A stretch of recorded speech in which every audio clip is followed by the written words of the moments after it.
One of the world's most well-known celebrations is Día de los Muertos, a Mexican tradition that honors and celebrates the lives of deceased loved ones.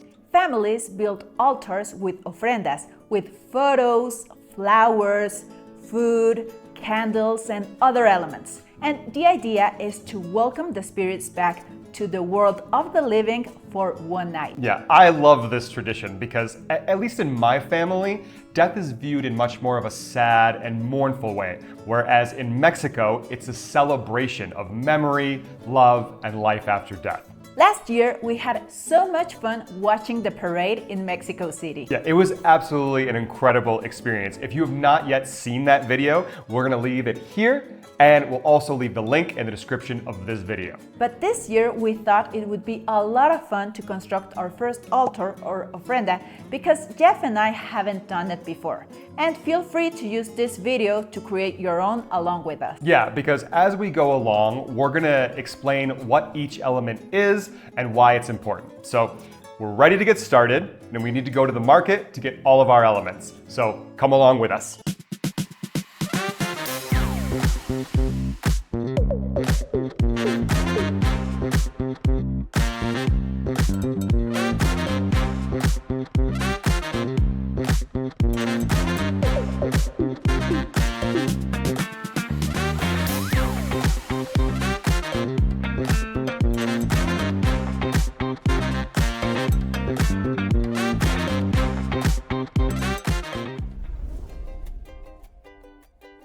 Okay amigos, now estamos listos and we have all our elements to construct our altar. We think this little area is perfect, and here we need tables, we're gonna use these two, and also these boxes to construct different levels.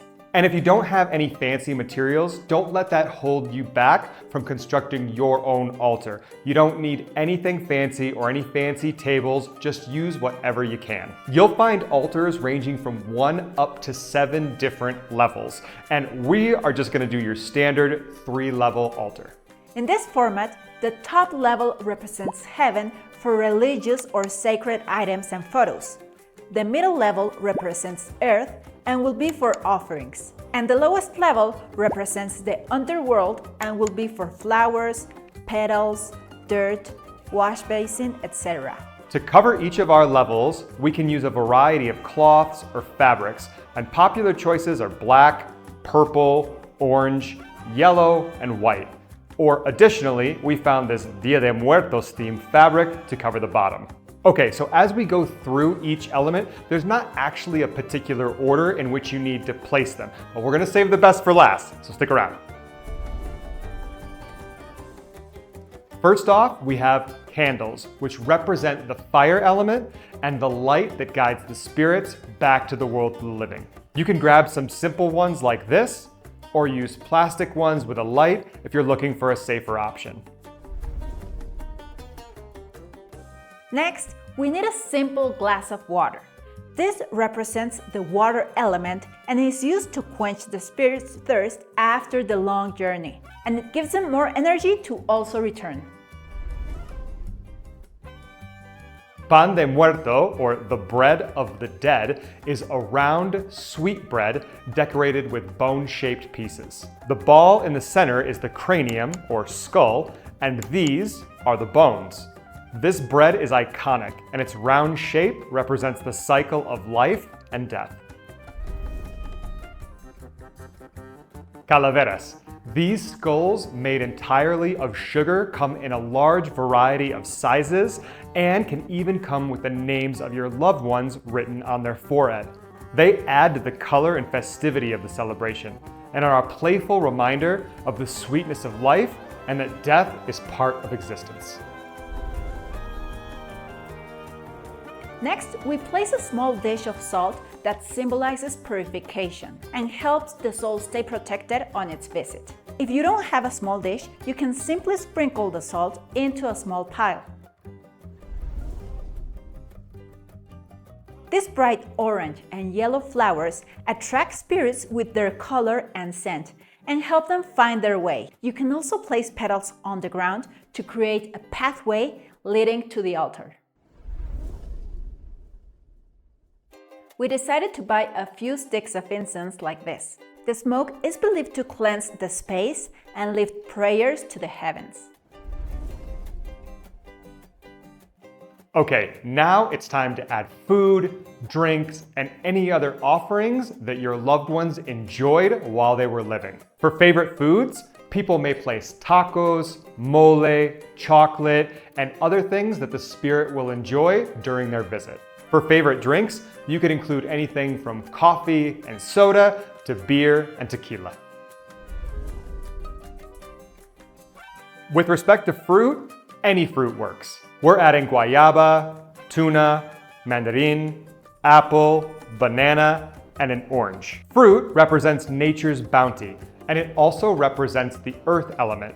You may see in other offerings that people, in order to represent the earth element, will place a little pile of dirt, but you can also do it with fruit. This could be anything. If you have any personal objects of your loved ones, or even objects that just remind you of them, like jewelry, a hat, or a book, you can use it. These remind us of the person's personality and life. The more personal, the better. Papel picado is brightly colored paper with intricate cutouts that represents the wind element and the fragility of life. Before going on to our next section, don't forget to give this video a like and subscribe to the channel if you still haven't. That's right, we teach and publish intermediate and advanced Spanish lessons every Sunday. You can check out the description of this video for more helpful links. Okay, so now we're gonna talk about our top level. On the top level is where you're gonna put any religious items. This could be anything from a cross to a rosary, to images or figurines of the Virgin Mary or other saints. This was traditionally added due to Catholic influence and can simply symbolize your faith. Place your photo at the top center of the altar. This is the heart of the ofrenda. It honors the person you're remembering and invites their spirit to visit. Now, I have personally seen some altars that have so many photos that the photos go from the floor up their 7 levels of their offering. So don't be so concerned about placing all of your photos in the center on the top level. You can place them wherever you'd like. These are the photos of the people I want to put up on the altar. This is 5 of my grandparents because I had 5.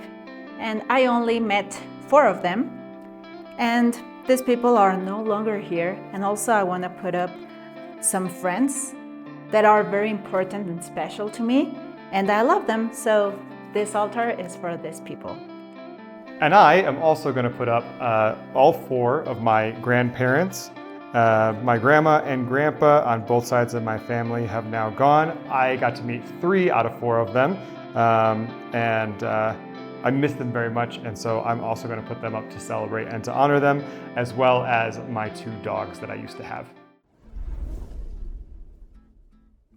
Now, just a couple of possible additions that you can add to your altar. Most people will place a lot more flowers or these pom-poms on their altar to decorate it a little bit more.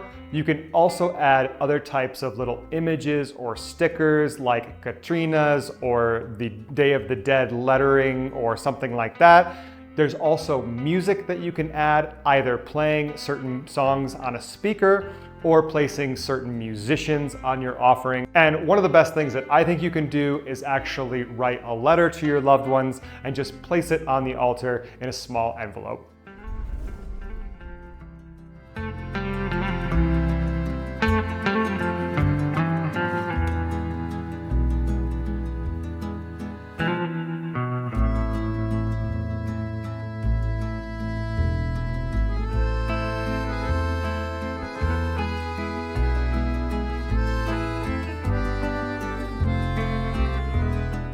And this is our altar. I like it. Yeah, we are so honored that we got a chance to remember our loved ones and that we got to build our first altar together. And we're even happier that we got to share this tradition with you all. See you in the next lesson.